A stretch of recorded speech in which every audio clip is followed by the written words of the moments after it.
What you know about the Plum Creek Timber Company's plans for 2 resorts and 900 house lots around Moosehead Lake, and given the depopulation of Somerset County and the economic interests of the region, do you think large-scale development is appropriate for that area, especially if it is offset by conservation of several 100,000 acres? Well, first of all, let me just say about Plum Creek that I think it's resort development, and I don't think in terms of long-term sustainable economic development, they're one and the same thing. I think from their original proposal, the encouragement has been to move closer to organized, developed areas, so we're not sprawling in the wilderness, and to utilize existing developments. One step forward was the move to go from a temporary conservation easement to a permanent one. But I think underlying all of that is that it's not sustainable economic development in the long term. It's a piece, but it's not the whole thing. We need to have policies that take advantage of value added to the natural resources. We need to take advantage of broadband internet connections and the new economy and those new jobs in those new economies. So I know that LERC is going to be holding hearings on this, and there'll be a public benefit portion to it. And I certainly will be encouraged the closer development to existing developments that take place there. And we'll be watching it as the process moves forward, as well as everybody else. Thank you very much. Pat LaMarche? I don't believe large-scale development is okay. Again, I'm going back to my hope diamond of Moosehead Lake, the largest lake you can still drink out of that's in just one state. There are businesses on Moosehead Lake, like Casey's Camps. I go there every year. It's wonderful.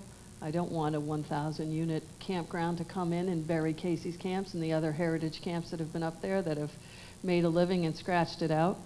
I think when we talk about economic development for Greenville, we talk about the same thing that the rest of the state needs. They need infrastructure, they need access to health care, they need access to good education.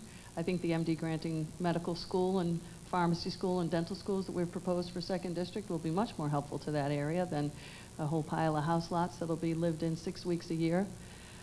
I'm very concerned about golf courses with runoff of pesticides and herbicides into that lake. It's an amazing place. It's incredible. It's such a fantastic, beautiful thing, and it's about the same size as the amount of land that we've set aside in the last 4 years of the state of Maine. It's about 750,000 acres. So, willing buyer, willing seller. It's up for sale. Let's buy it. Thanks. Thank you. Philip Morris Napier. Well, I am against Plum Creek. As I mentioned earlier, I am more in favor of keeping us people in a more confined area and keeping our open spaces open for every one of us.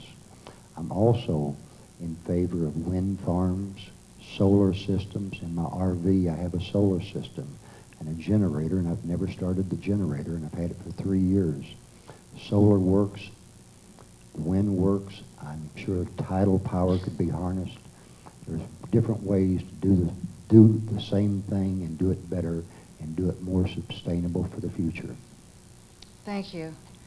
Chandler Woodcock, your thoughts about the Plum Creek Timber Company's plans? Well, first of all, let's all recognize that this plan has been renegotiated. It has had the opportunity to be reviewed by many of the individuals who are in this room this evening, along with Plum Creek in its development attempt. The people of Greenville are looking forward to the opportunity to revitalize their economy. It's been fascinating, actually, to look at the supporters and detractors of this particular project, particularly in the environmental community, because I know there's been some controversy surrounding the support or opposition of the project.